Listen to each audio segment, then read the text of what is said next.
एक स्थान पर लिखा है,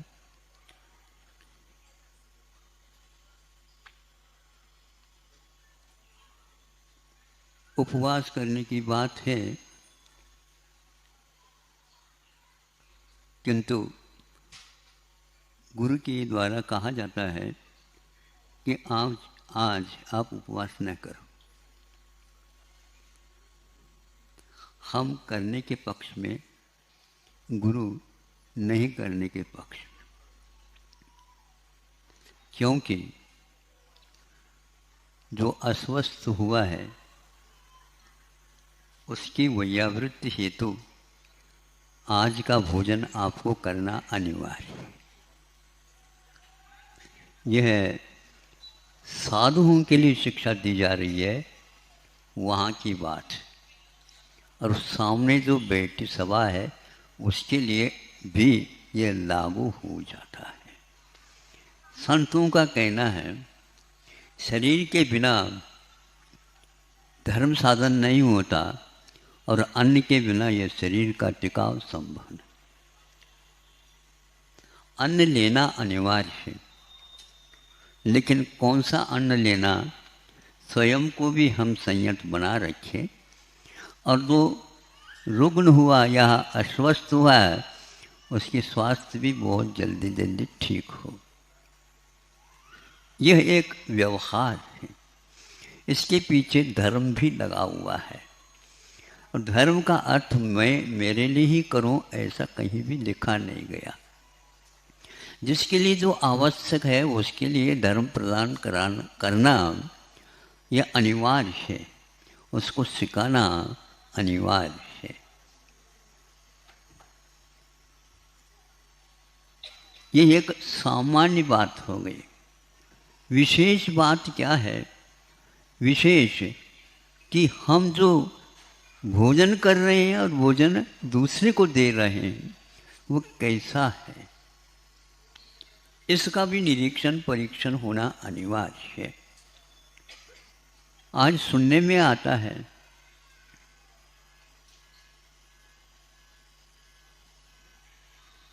प्लास्टिक के चावल बन रहे हैं।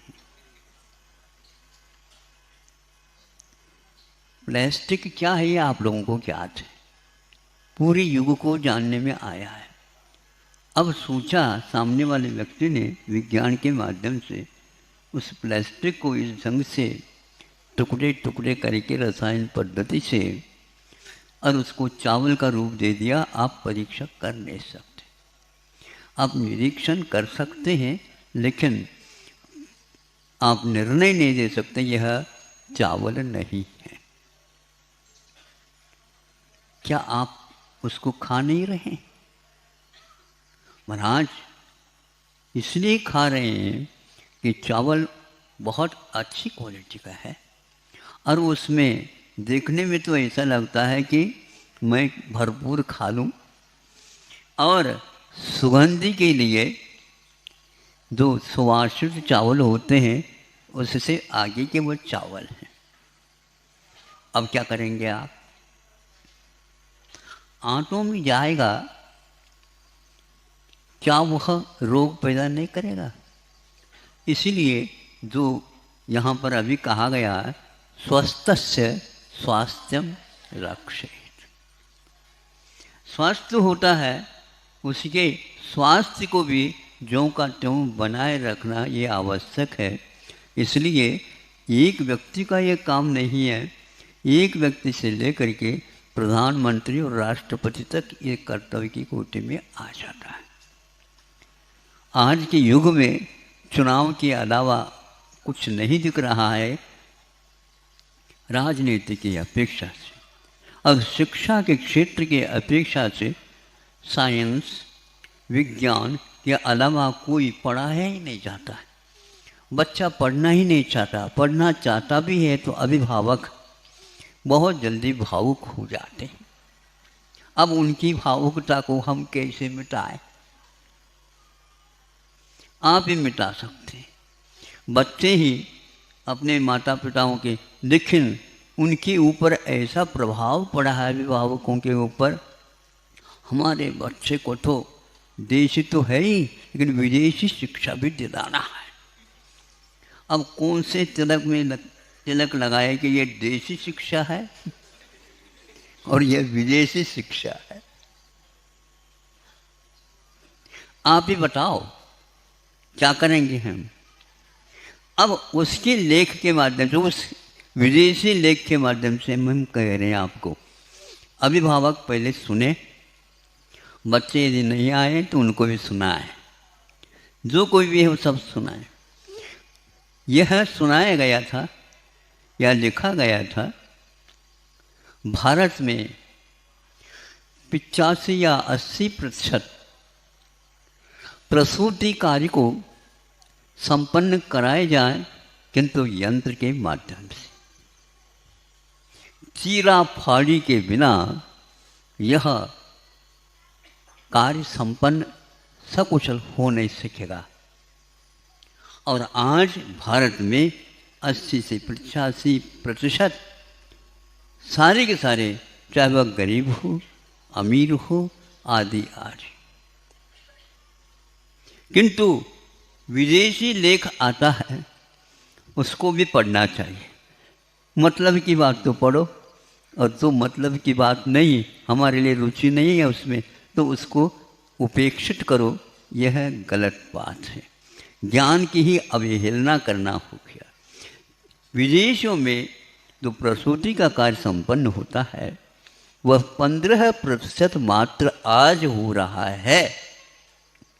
सुन रहे हो? तो इन ऑपरेशन के माध्यम से, शल्य चिकित्सा के माध्यम से यदि कोई कार्य होता है तो एक प्रकार से उसके दायित्व बहुत बढ़ जाते हैं। उसकी रक्षा के लिए, आगे के लिए वह किसी भी प्रकार से अब गर्भवती कार्य नहीं कर सकती है। यह कहा जाता है जीवन के लिए एक प्रकार से चुनौती दी जा रही है। घर में बैठ करके भी वह अच्छे अच्छे कार्य करना चाहे तो नहीं कर सकते। आयुर्वेद ही एक ऐसा साधन है इतिहास में, और आज तक वो जीवित है। उसमें कहीं भी इस प्रकार के कार्य के लिए अनिवार्यता नहीं रखी है, किंतु उससे पूर्व में सुखद शिशु का प्रसूति हो, इसके लिए उसको पहले से ही इस प्रकार का अन्न, पान, तेल आदि आदि वस्तुओं का प्रयोग करके उस शिशु का पालन पोषण, स्वस्थस्य स्वास्थ्यम रक्षि, 3-4 महीने तक लगातार उसके लिए सेवा के माध्यम से उसमें ऐसे मंत्रों के आरोप किए जाते हैं जिसके माध्यम से शिशु गर्भस्थ होकर के भी सुख और शांति का अनुभव करता है और प्रसूति हो जाती। गरीब हो या अमीर हो, अमीर अपने ढंग से अपना आहार तैयार करता है, उसकी अब लिस्ट यहाँ पर लिखनी पड़ेंगे, तब कहीं आप लोगों को याद होगा अथवा समझ में बात आ सकती। ऐसे ही पहले करते थे और प्रतिशत सारे के सारे व्यवस्थित उस गर्भस्थ शिशु को यहाँ पर लाकर रखते थे। क्या यह अपराध नहीं हो रहा है? और इसके पीछे लक्ष्य क्या है? शल्य के अनिवार्यता का केवल पैसा पैसा पैसा, जैसा तैसा, कैसा आए, कैसे आए, पैसे से बिक गए आप लोग। इसलिए हमारा कहना, आयुर्वेद ग्रंथ को आप खोलिए और जिसके पास ये विद्या विद्यमान है उसको आप दीजिए। आपके लिए गृहस्थाश्रम को चलाने के लिए अर्थ तो चाहिए, लेकिन परमार्थ से ये कार्य संपादित होगा, अर्थ ऊपर से बरसेगा। पहले से ही खड़े हैं दान दातार, इस प्रकार का कोई भी मेरे धन का उपयोग हो, हम उसका उपयोग करना चाहेंगे। इसलिए धर्म का धर्म, कर्म का कर्म। और क्या चाहते हो आप? आज तक वह धर्म और कर्म ग्रंथों में बांध दूर करके रखें, ऊपर से तिलक लगाते हैं हल्दी का, कुमकुम का और गुलाल का इत्यादि का, किंतु कोई भी व्यक्ति उसको खोल करके पढ़ता नहीं। 50 वर्ष पूर्व में कल्याण कारक का संपादन दोबारा हुआ तो उसमें एक ब्राह्मणों में प्राय करके आयुर्वेद के प्रति आस्था बहुत अटूट रहती।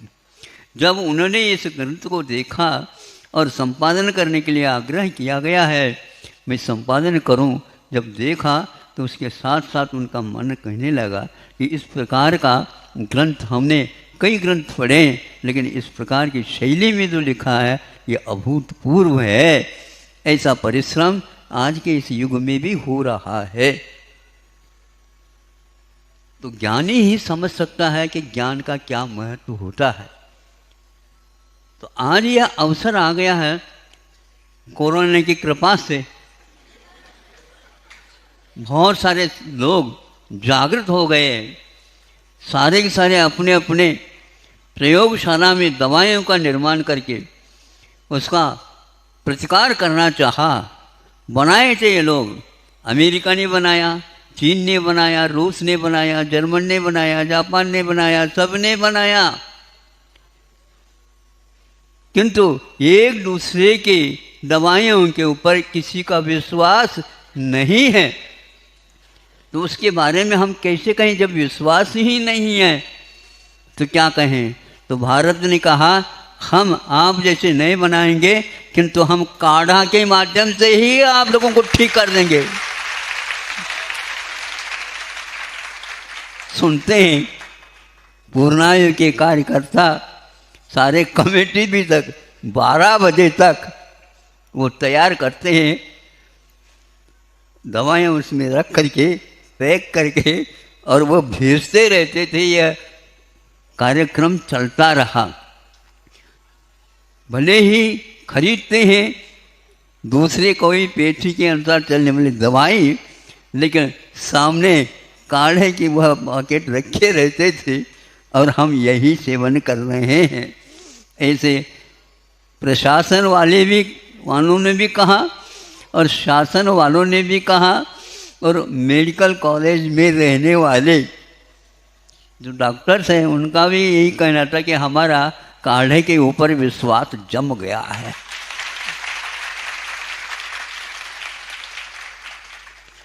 इसमें कोई मंत्र विशेष नहीं और कोई तंत्र नहीं है, केवल हम अपने सद्भावों के माध्यम से किसी प्रकार से यह प्रकोप शांत हो और सब लोग जल्दी जल्दी स्वास्थ्य का लाभ ले सके। ऐसे भी कई उदाहरण मिल रहे हैं। मैं ये कहना चाहता हूँ आप लोग इस ओर दृष्टिपात अवश्य करें, क्योंकि जब तक हम उस साहित्य की ओर अवलोकन नहीं करेंगे तब तक वर्तमान में जो भयंकर रोग हो रहे हैं उनके इलाज के लिए एक दिन हाथ ऊपर करने की अपेक्षा सर्वप्रथम हम अपने चश्मा को उतार करके उन ग्रंथों का अवलोकन करने का प्रयास करें। इसमें कभी धोखाधड़ी नहीं होगी। शल्य चिकित्सा चूँकि आयुर्वेद में विधेय नहीं माना है, उसको कहीं लिखा नहीं गया, ऐसा नहीं। शल्य चिकित्सा है, शल्य चिकित्सा का तो चीरा पाढ़ी है, नहीं है, एकांत नहीं है ये, किंतु उस गांठ को, उस विकृति को गलाना है, जलाना है। तो ये किसके द्वारा भी, किसी के द्वारा भी किया जा सकता। वो चीरा फाड़ी से ही वो ठीक हो सकता, ऐसा कहीं भी नहीं निकाला। एक क्षारकम जो कर्म होता है आयुर्वेद में, उसके माध्यम से, उसके सेवन करने से वो गांठ पिघल करके कहाँ चला जाता पता नहीं। आप लोगों को अभी विश्वास इसलिए नहीं होता क्योंकि आप जिससे परिचित हुए हैं उसके प्रति आपका बहुत बड़ा गाढ़ विश्वास है। विश्वास को मैं समाप्त करना नहीं चाहता, लेकिन दूसरे की ओर देखो तो सही, कम से कम वह गायब कैसे हो रहा है। इतने बड़े बड़े जो गांठ को होता उसको वहाँ पिघला करके और समाप्त कर दिया जाता है। इसको क्षार कर्म की भी उन्होंने संज्ञा दी है। यदि आप चाहते हैं तो हमने एक बार सुना था, अमृत धारा है जिसमें 3 वस्तु मिलती हैं, पेपरमेंट, कपूर, अजवाइन का फूल। ये 3 हैं और सस्ते भी हैं और सब जगह ये उपलब्ध भी होते हैं। और उसके प्रयोग करने से तात्कालिक 1 सेकंड 1 मिनट भी नहीं लगता, घाव में से गिर गया और उसमें से खून बह रहा है, उस बहते खून को वह बंद कर सकता है 1 मिनट के भीतर। ये अमृत धारा है और उसी को यदि लगाते चले जाएंगे तो पक्का है आज 8-10 दिन हो गए होंगे प्रमाद के कारण, और नीचे देखते हुए भी वह नहीं दिख सका क्योंकि ब्रेकर लगाया था वहाँ पर। तो हमने कहा ये तो रंग है, लेकिन वहाँ पर कुछ ऊंचा बनाया था तो हाथ जा कर के टिक गया तो वहाँ पर घाव हो गया और खून आ गया। इसको लाओ, ये लाओ, ये कुछ भी नहीं लाओ, यदि अमृत धारा है तो लाओ। और उसको लगाने से आधा मिनट भी नहीं लगा, खून जहाँ जहाँ से आ रहा था वह रुक गया। ऐसे 2-3 उदाहरण मिले। हमारा तो विश्वास अमृत धारा के ऊपर जम गया। भगवान से प्रार्थना करता हूँ आप लोगों का भी विश्वास इसी प्रकार जम जाए। हम जबरदस्ती नहीं कर रहे हैं, लेकिन जो जबरदस्त लिखी गई है उसके बारे में सोचना तो आवश्यक है। हम सोचें, अफसोस की बात नहीं है, सोचिए आप, किंतु हम इन बातों को कभी गौर से देखना नहीं चाहते। आंखें न मूंदो, सुनने में आ रहा है आप लोगों को? थोड़े से आवाज बढ़ाऊं क्या घटाऊं? आंखें न मूंदो, नहीं आंखें दिखाओ। आज तो खुल रहा है क्या नहीं? दूसरे को तेजी से देखना बंद कर दो, उसका कोई प्रभाव पड़ने वाला नहीं है। बच्चा भी देखता है और माँ की आंखों को देख करके ठीक है शांत, 5 मिनट की बात है, अपने आप ठीक हो जाएगी। ऐसा ही होता।